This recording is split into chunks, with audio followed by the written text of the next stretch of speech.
So hi, hello and welcome again. I'm Oliver, Microbehunter here, and today I would like to answer again a question from one of my viewers. It's a very common question, so I decided why not make a separate video.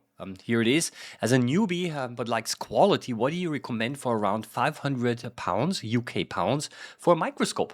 Many thanks. Well, 500 pounds is approximately what six to 700 US dollars, around 600 euros. So that money will already give you a pretty decent microscope, but it's still one of the more difficult questions to answer because there's one word in this question that is a little bit difficult. That's the word quality. I mean, what do you even might mean with quality, right?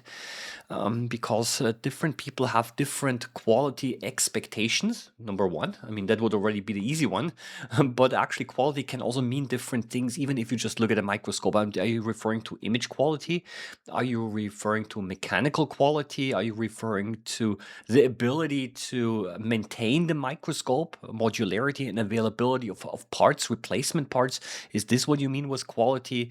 Resale value of a microscope can be also considered a quality. Or yes, the features even. I mean, different microscopes have different features. So this could also mean that this could be relevant as well.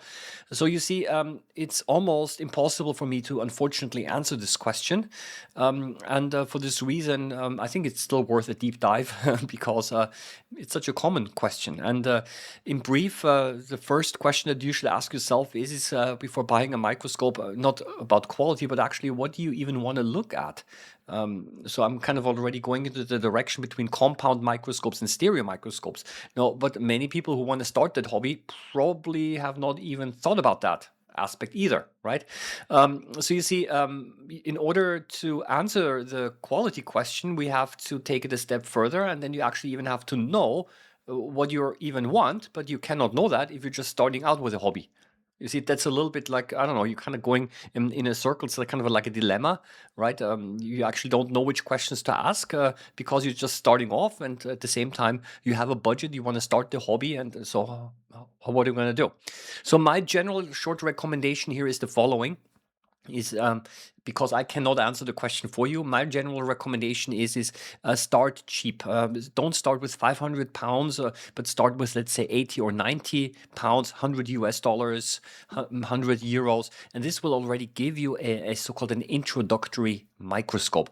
These microscopes are not toys, but they're pretty small. Yes, they are also commonly sold for children, but they're actually really functional microscopes, but they're pretty stripped down. So there are a couple of features that are missing. For example, they don't have a condenser. The optics is not quite as good.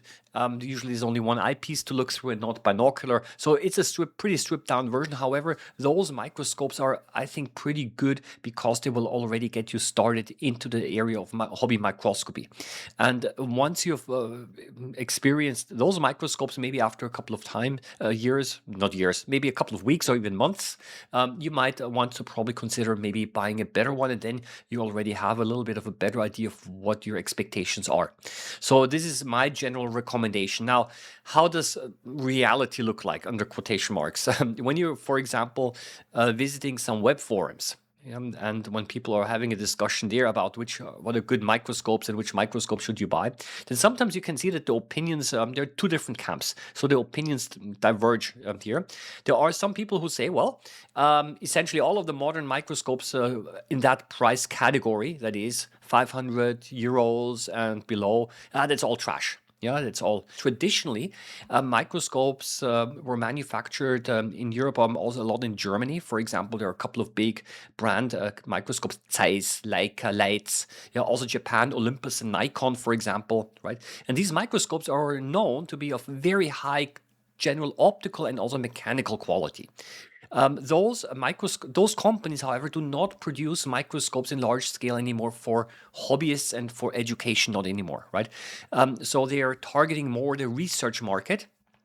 And you can, of course, buy microscopes from them, but they're significantly more expensive. Significant, yeah. And I would also almost disadvise that buying new microscopes from them first, because even though their quality is very good, you probably might end up spending quite a bit of money on a microscope where you do not know really what you want, right? Maybe on features that are not necessary. So I generally recommend always kind of to run through the whole process. You start off with very low cost, cheap microscopes, and then kind of build up until you can always spend more later on.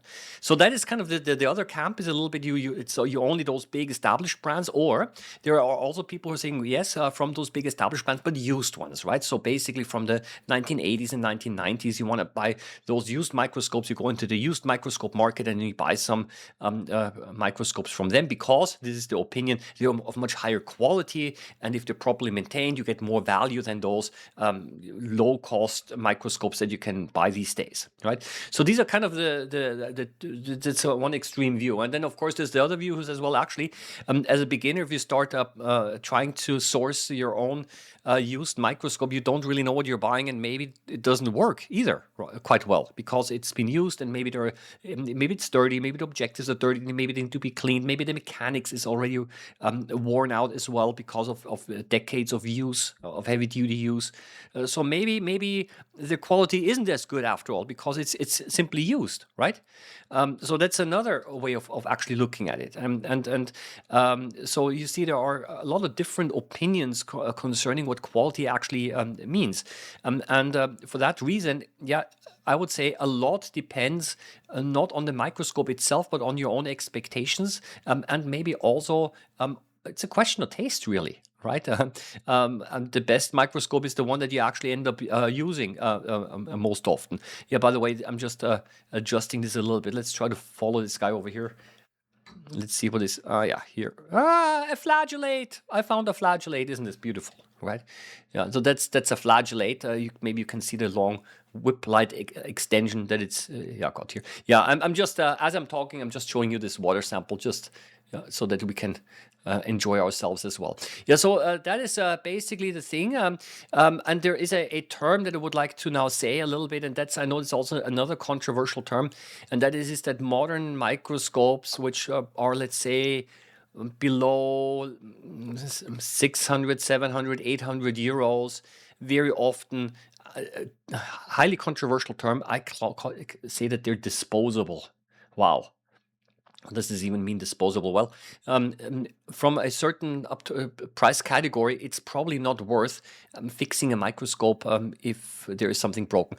First of all, I have to say, microscopes don't break that easily, right? But occasionally, especially if microscopes are in use for a long time, especially in education where I'm working, for example, students sometimes improperly use microscopes, and then they might actually wear out a little bit, and people bump them, students bump them. There are some things that might actually break, but from up to a certain price category, you won't get any spare parts.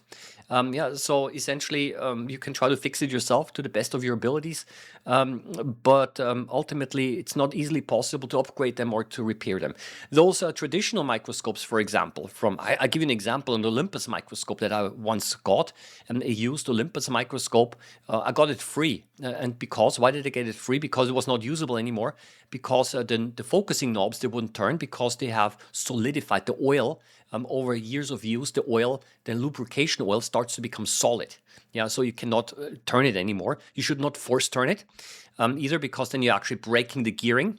I got it for free and had to spend 300 euros simply to get the microscope properly maintained, cleaned by a microscope servicing company.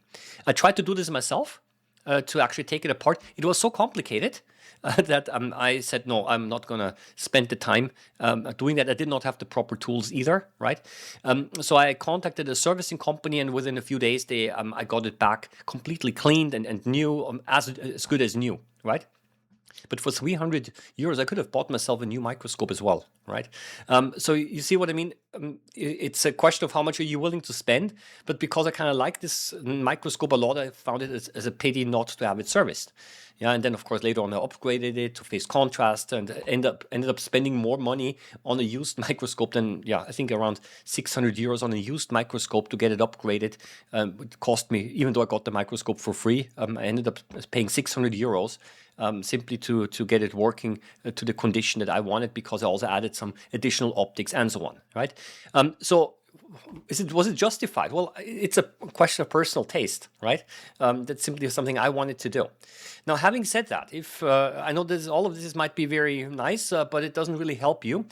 So my recommendation is if you want to actually get an equality microscope, then whatever quality means, then my recommendation is that you actually don't just buy it over anonymously over an online retailer, but actually that you contact a microscope retailer where you can actually talk to someone. Just give you an example, because I've been working together with them. The company Euromex in the Netherlands, for example, they've got a wide arrangement of assortment of microscopes, and there are people that you can actually talk to, right? And they can advise you. I know in the UK there is another company called Brunel Microscopes. I've also ordered some chemicals from them once. They also sell microscopes.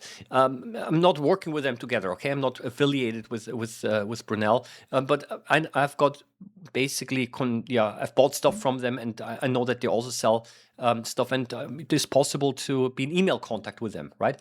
And that's something that's not possible if you, for example, if you buy a microscope over Amazon, for example, right? Doesn't mean that the microscope is any better or worse, but if you don't know what you want, you probably want to talk to someone, and this should be also seen as a little bit as part of the package, right? So you might end up paying a little bit more, but for that you get some recommendation and some advice as well. Maybe that's also a question of quality, right? Now the good news is the following. That these days, I don't know if it's good news, but it's just a matter of fact that many of those microscopes in this price category, if you actually look into the details, you will discover that they're quite similar, right? Sometimes even they use the same optics, and the reason is that those fairly low-cost microscopes actually, have parts that are the same. They're all, yes, manufactured in China, yeah, but there are only a very few handful of companies that actually make microscope optics, and then those optics are sold and rebranded, and then you have different microscopes of different brands, and different brands have different quality considerations as well. For example, I was a couple of years ago, even a company contacted me and asked me, well, do you want to sell your own microscopes using your own brand or your own Microbehunter brand?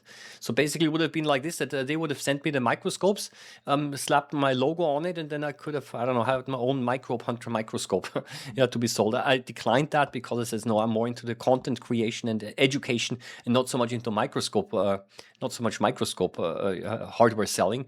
But I mean, that's basically how it goes. I mean, a handful of microscopes, and they're all rebranded. And then different companies sell them using their own brand, yeah, with a varying degree of service availability, yeah. So in that sense, I would say that the quality is probably not so different from the different microscope brands, because essentially they're coming out from a handful of companies anyway that are manufacturing them all, right? So you see what I mean? So my recommendation is the following. Look at the general specifications of a microscope. Do they have stereo microscope or compound microscope? As I mentioned, the first big decision. Ask yourself, do you want to do photography? Then you want to have a phototube connected on the top. That might be a consideration. The size of the microscope might be a consideration, because if you buy a very small microscope like the introductory ones, they might be too small for many people to actually for extended use. It can be tiring as well. This might be a consideration, but generally I would say optical quality is not so much of an issue these days, right? Even the low-cost optics that you get these days, even the low-cost optics are pretty okay. And I have to also say another thing is those introductory microscopes that you can these days for let's say 100 euros or so. Honestly, the microscopes back in the 19th century, where the scientists actually used yeah, that the scientists used to do a lot of research at that time. I would say, but probably the cheap 100 euro microscopes these days are probably as good as those in the past. I mean, the scientists would have been delighted. Yeah, and they made pretty important discoveries as well. Then buy yourself one of those cheaper ones. Test a little bit if the hobby is something for you. Um, don't forget the hobby should be, I think, mostly about observation and enjoying nature, not about so much about hardware use. Yeah, the microscope is only a tool. It's a little bit like in art. The point of making artworks is actually making an artwork and not to discuss how can the type of different paintbrushes that there are, right? I mean, that might also be um, quite interesting. But the ultimate purpose in microscopy is to enjoy nature and to look at a few of these critters that we have here. And different microscopes, of course, might provide a different optical quality, but the difference will not be so huge, right? It's more a question of, I would say, personal preference. And yeah, some optics have less chromatic aberration than others. But in many cases, unless you really know what you're looking for, you probably won't notice the difference, and it won't take away so much of the enjoyment either, right? So I just wanted to kind of share this a little bit with you. I was now able to follow along this little flagellate in my water sample. Yeah, and I think I'm going to call it a day now. There is a huge comment section below, right? Just waiting to be filled. I would like to hear your views. I know that different people have different opinions. I'm quite open, right? I'm quite willing to be convinced of the opposite. Share your stories, and I wish you all the best, I would say. Okay, happy microbe hunting as always, and hope to see you again in the next video. Bye bye.